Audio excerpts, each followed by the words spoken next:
पांडे का नाम अग्नि योद्धाओं के रूप में जाना जाता है। मंगल पांडे ने क्रांति की ऐसी मशाल जलाई कि ईस्ट इंडिया कंपनी का शासन बुरी तरह हिल गया। मंगल पांडे पर हमारे चीफ एडिटर निर्दोष मोसेस की देखिए ये खास रिपोर्ट। मंगल पांडे भारतीय स्वतंत्रता का वो योद्धा जिसने ऐसी आग लगाई कि सदियों से हिंदुस्तान पर राज कर रहे फिरंगियों की सत्ता हिल गई।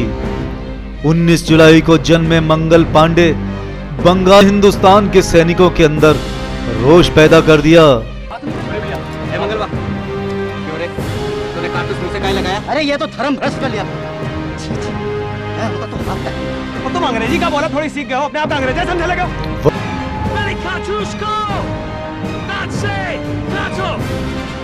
29 मार्च सन 1857 का वो दिन भी आया जब मंगल पांडे ने अंग्रेजों के खिलाफ बगावत कर दी।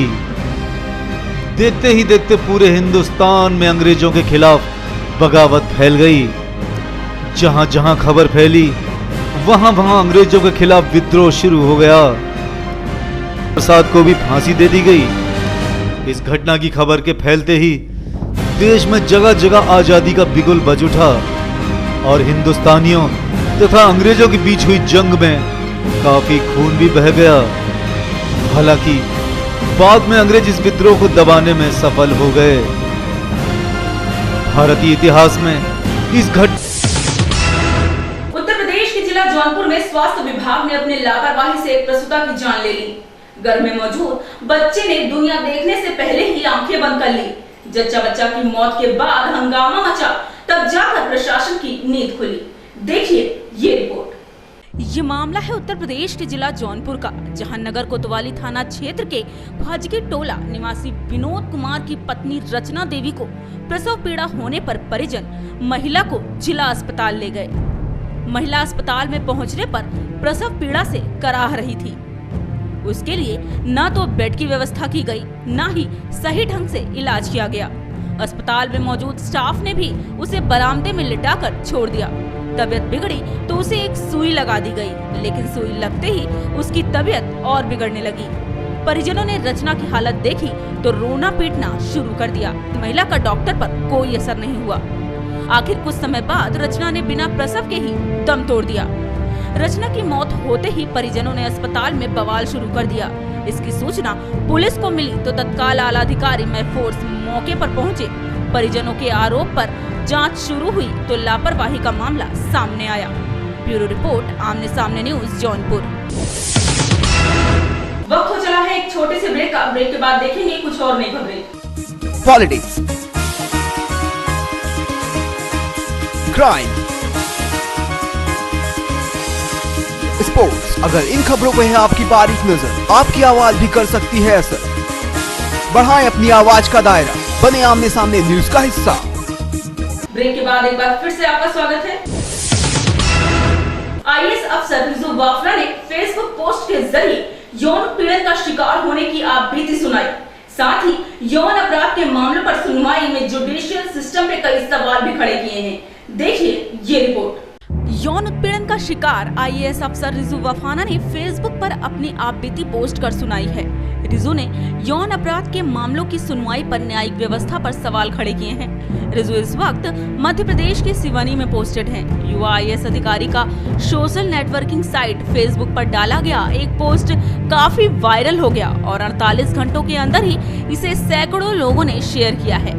अश्लील संदेश भेजने को लेकर राज्य के मानवाधिकार आयोग ने अधिकारी के खिलाफ पिछले हफ्ते यौन उत्पीड़न की शिकायत दर्ज कराने वाली आईएएस अधिकारी रिजू वाफाना कहती हैं कि मैं बस यही दुआ कर सकती हूं कि इस देश में कोई महिला न जन्मे। रिजू के मुताबिक पुलिस में शिकायत करने के बाद उस अधिकारी को तुरंत उसके पद से हटा के लिए तैयार रखें।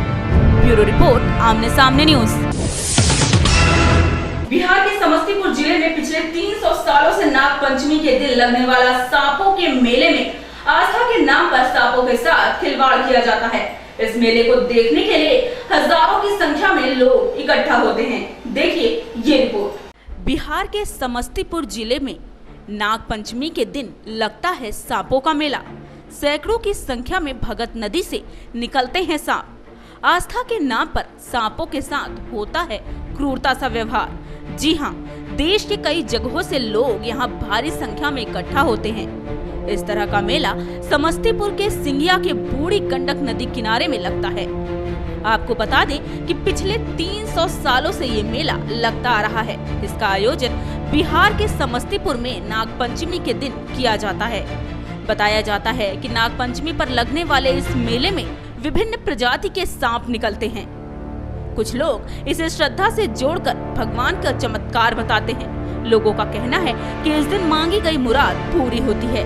बताया जाता है कि कई वर्षों से यहाँ इस तरह का मेला लगता आ रहा है। यहाँ भगत नदी से सांप निकलते हैं और इसे सांपों के मेले के नाम से भी जाना जाता है। ब्यूरो रिपोर्ट, आमने सामने न्यूज, समस्तीपुर, बिहार।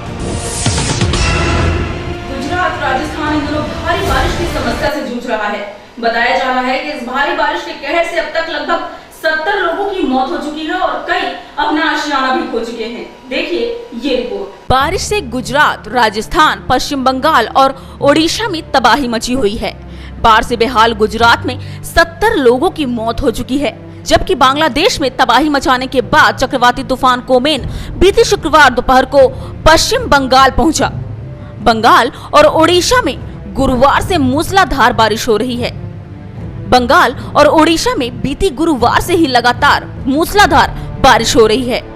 मूसलाधार बारिश से गुजरात के कई जिलों में बाढ़ के हालात बने हुए हैं। अकेले अमरेली जिले में 26 लोगों की मौत हो चुकी है, जबकि बनासकांठा में बारिश रुकने के बावजूद सैलाब से राहत नहीं मिल पा रहा।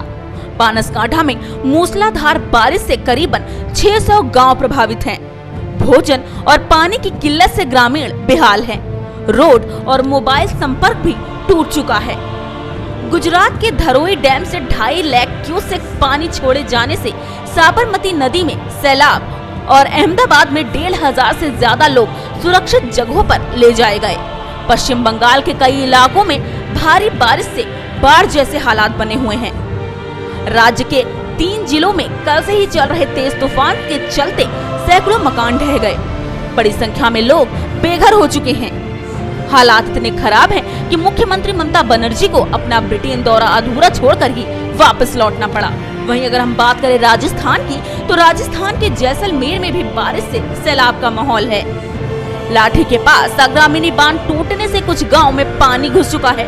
चांदन के पास गोगड़ी नदी के पानी से नेशनल हाईवे नंबर 15 बाधित है, जबकि जोधपुर जैसलमेर के बीच सड़क मार्ग बंद है। राजस्थान के बाड़मेर जिले में लगातार 6 दिनों से बारिश से लूनी नदी उफान पर है। सैकड़ों गांव को जोड़ने वाली सड़क भी इन दिनों जलमग्न नजर आ रही है। ब्यूरो रिपोर्ट, आमने सामने न्यूज। इस बुलेटिन में फिलहाल सिर्फ इतना ही। कल फिर मिलेंगे कुछ और नई खबरों के साथ। तब तक के लिए मुझे यानी प्रियंका द्विवेदी को दीजिए इजाजत। नमस्कार।